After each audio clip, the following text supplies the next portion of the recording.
بسم الله الرحمن الرحيم وبه نستعين ونصلي ونسلم على من يسمى في السماء بأحمد وفي الأرض بمحمد اللهم صل على محمد وآل محمد وعجل فرجه. This is lesson 18. It's a continuation and we are still with the Tafsir of Surah Fatiha, especially the topic of the ego, the nafs, as we have discussed it in the last three or four inserts. And we've said also that when we look at Iyyaka na'bud, the we worship, we serve, wa Iyyaka nasta'een, and we ask you. And there is, as we've said, even if you pray alone, you still have to say us, we are worshipping you, we serve you, O Allah, and we ask you for help. Iyyaka nasta'een. Why? And we've said already in this ayah here, Allah is torpedoing, Allah is attacking what? The human ego. And we've explained also the incident or the event, or rather the incident of Shaitan, where he didn't want to make sajda in front of Adam because of he thought of himself as being superior and better than Hazrat Adam salamullah alayhi. And because of that he incurred the wrath, the anger of Allah, and we have explained that. So we want to continue with the next installment, small one again. We are not following a particular syllabus that was designed by anyone. We follow here what we are condensing from our Mufassirin, Allah yarham all of them inshallah, and Allah give them highest place in Jannah and with Anbiya and Ahlul Bayt salamullah alayhim ajma'in. And we would want to inshallah continue with this lesson number 18, and that's the continuation of the ego. We've said sometimes people hold on to hurt that happened in the childhood, for example, or some years ago or many years ago, and they unfortunately somehow they hold on to the trauma. There was no way for them to have dealt with the trauma of the past, even as a child, for example, where there might have been some kind of abuse. Allah knows the situation. And when they had to deal with that, it was hurtful. There was a lot of pain involved. And the only thing they had to do was what they had to do. And now they hold on to that pain. They hold on to it. Yet Islam already said about forgiveness. It's not so easy. It's not easy said than done. But wow, forgiveness is not only for the one you are forgiving, but forgiveness is what? Actually the other word for it is to let go. It's to let go of the baggage. Yes, they should not have been a victim of trauma, but unintentionally, not knowing how to deal with the situation, they became, or they make themselves a victim, where this is what they are choosing, the suffering. They prefer the suffering. And we heard, I will never forgive him, I will never do, he hurt me so much. And who is it? It's always who? Your loved ones. The ones who are very close to you are those ones who are always, in most cases, Allah, forgive us all, inshallah. But it is them who usually inflict hurt or pain. And what does the ego say? You're a victim. And what does? You hold on to things that you're supposed not to hold on to. And over time, it become a baggage on your back. And it is so heavy. You're carrying things, suffering, pain, things that happened 30 years ago, 40 years ago, 70 years ago, many people 20 years ago. Things that happened so long ago, which they can't get rid of. What was the message? Did we learn from the experience? Did we grow? Can we graduate from that? Can we, can we become a victor? No, many of us choose the trauma, choose the suffering, choose the pain. So here is the admonishment. Here is the challenge. Can we create light out of that darkness? Or is holding on to the pain too difficult to let go? And here's what? We prefer the pain body than to let go. And here is the ego.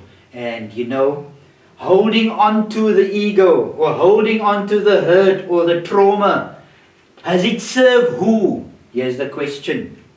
Does it serve you? Or does it serve Allah? Yes, Iyaka na'bud. We've said in the previous lesson, we prefer from abd. This comes from abd. Abd means servant. Are we in service of Allah? Or are we in service to our ego? That's the question we need to. Does it serve the ego to hold on to pain? And we will come here now. Or does it serve the ego to let go? Or does it serve Allah to let go? Allah already, Islam is so beautiful, man. Islam already prescribed how to deal, where you can go, where you can be your own therapist, is to do what? Just to let go, just to forgive. You will never forget. The hurt will most probably be there. But can you look the perpetrator in the eye or somehow meet him, or at least in your mind, say, I forgive you. Not necessarily you need to meet him or her, but the moment you do that, it's like a baggage on the back here that is 40, 50, 60, 70, 80 kilos that you let go of. And you feel so lighter. You feel so light that after time, you even look back and you thank Allah for the experience. Because many people become then what? They themselves were victims. But they come now to help others after they went through the healing themselves. Islam is already teaching us how to become your own therapist by what? Forgiveness. Holy Quran, in Quran, Allah says, Innaka al-af. Oh Allah, you are the one who forgive. Wa tuhibbul af. And you love those who forgive. And then what does the ayah say? Fa'fu anna. Then forgive us, oh Allah. And we should forgive ourselves. We should forgive each other. This is Islam already is stressing. Why? Allah knew. Why did Allah mention that here? Allah He's the Rabb. He's the God who will come to this, inshallah, the Rabb later on. He knows. And we would come here. We are already now in these days, it was Eid al-Adha. Hazrat Ibrahim had to sacrifice his son, Hazrat Ismail, salamullah alayhima. He had to sacrifice the thing he loved most. And that was his son, his only son at the time, Nabi Ismail, salamullah alayhima.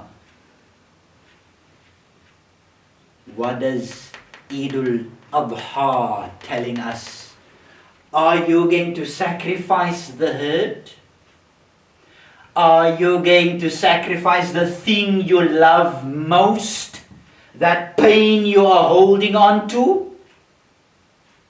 Are you going to sacrifice it for Allah? Or are you holding on to the ego? And here again, Iyaka na'bud. Our whole life supposed to be what? In service to Allah. Here's what we're saying. You, O Allah, we serve. I want to stress and emphasize on the word servitude. Not servitude to the nafs, servitude to you or to me, servitude to Allah, and sacrifice anything that's an obstacle in that way, in that sirat, in that way. It's also, we are also living during the time of Eid al-Ghadir, where Hazrat Amir Salamullah alayhi was appointed to be Man kuntu Mawla fahada Aliyun Mawla, as Hazrat Rasul Sallallahu Alaihi Wasallam said.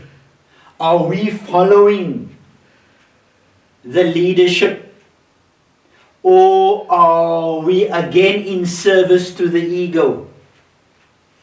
This Eid al-Ghadir was an Eid of what? The event itself was what? The event was, do not follow the whims and the decisions of people. Ya ayyuhar Rasul balligh ma unzila ilayka min rabbik. O Rasul, now convey the message to them. Man kuntu maul, not what people decide, not what people decide, what Allah Azza wa Jalla Sha'na wanted. And that was the appointment of Hazrat Amir as the Khalifa or as the Wali of Rasulullah Sallallahu Alaihi Wasallam. Now we have in our sister religion, where we have original sin, where they have it as, when a man and a woman, husband and wife, when they come together, then they say that was original sin. That's not sin, that's beautiful, by the way. Husband and wife come together and they cohabitate. And, they consummate their marriage even. Bride. That's beautiful. There was nothing dirty there. Allah did not create dirt. Original sin was not that. Original sin was what? Ego in Islam. I am better. What I say is law. My opinion, my ideas, my thoughts, what I decide, the ananiya, that is the original sin in Islam. Not when husband and wife came together. That's beautiful. By the way, insan was created out of beauty. That's it. Your birth was beautiful. There was love involved. That is highly recommended in Islam, by the way. Original sin in Islam is what? Ego. That was it, as we had it with Shaitan. When Shaitan did not want to prostrate in front of Hazrat Adam Salamullah alayhi. And let us come here. It's very difficult for people, for many of us, for most of us, to say, I'm sorry. Many people cannot own their own mistakes. If you've made a mistake, there's nothing wrong with that. Own it. Man up to it. And the most difficult thing for insan is these two words. I'm sorry. Why? They don't want to, because of ego, because of ego. And we don't know everything. Allah knows everything. And if you made a mistake, I'm sorry. And try to make up, try to islah, try to, make amends. Yes, there's nothing wrong. But to walk on this earth and you've hurt people, and at the same time You refuse to say, I'm sorry. That's why this is coupled with original sin in Islam, which is what? Serving ego. Lastly, so beautifully, we would want to come to this word, Rabbul Alameen. Again, with Rabb, there is what we said here, there is an ilzam. Ilzam is what? An obligation. A alaka. There is a relation. Why? If you are the one who has nurtured, who has created, and you are nurturing from birth, from even before birth, when the sperm and the egg, when they were fused, and at the time when they were conceived, even before that, Allah nurtures the egg cell and the sperm on its own, and when they come together and fuse, and they create this embryo that's going to be a fetus, and from the fetus a human being. Allah's nurturing, caring. Out of what? Not obligation and I say this, usually in English when we have an obligation as if there's some kind of heaviness, burden, where you are somehow obliged against your will or not, to do something. In the case of Allah, no. Allah does this out of love. Rabbul Alameen. He nurtures. He sees himself as I created. I'm not leaving them. He continued to support, continue to care, continue to grow, continue to take care of, to nurture. And out of what is that? Out of love. Out of love. That's why he says, Rabbul Alameen.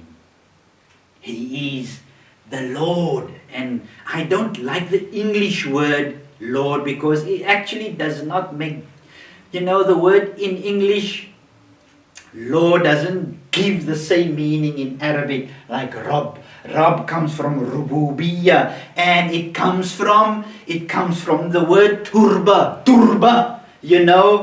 from the ground, not that Allah's from the ground, from the same source. We are the same. We were cut and created from the same sinkhia in Arabic, from the same source, if I can say so. And because of that, there is that alaka, that relation between Al-Khaliq, the creator, and the makhluk, and the created. And because of that, there is that constant love between Allah and the creation. Hence, he said, Rabbul Alameen. He did not say, for example, Ilahul Alameen. He wants to say here that he takes care. He nurtures. He nurtures. Meticulous, so beautiful. With this, inshallah, we have this installment of Surah Al-Fatiha. May Surah Al-Fatiha open up our hearts, open up our minds, open up our consciousness. May Surah Al-Fatiha, Surah Al-Fatiha is the healing. There's purpose in it. May Surah Al-Fatiha open up our ruh, our understanding, our everything, so that we meld again with Allah Azza wa Jalla. He has never left us. Never, ever has left us. Never. We are the ones who need to realize that. With that, may Allah is the Hadi, Allah is the guide. May Allah guide us to His haqq. Wassalamu alaikum wa rahmatullahi wa barakatuh.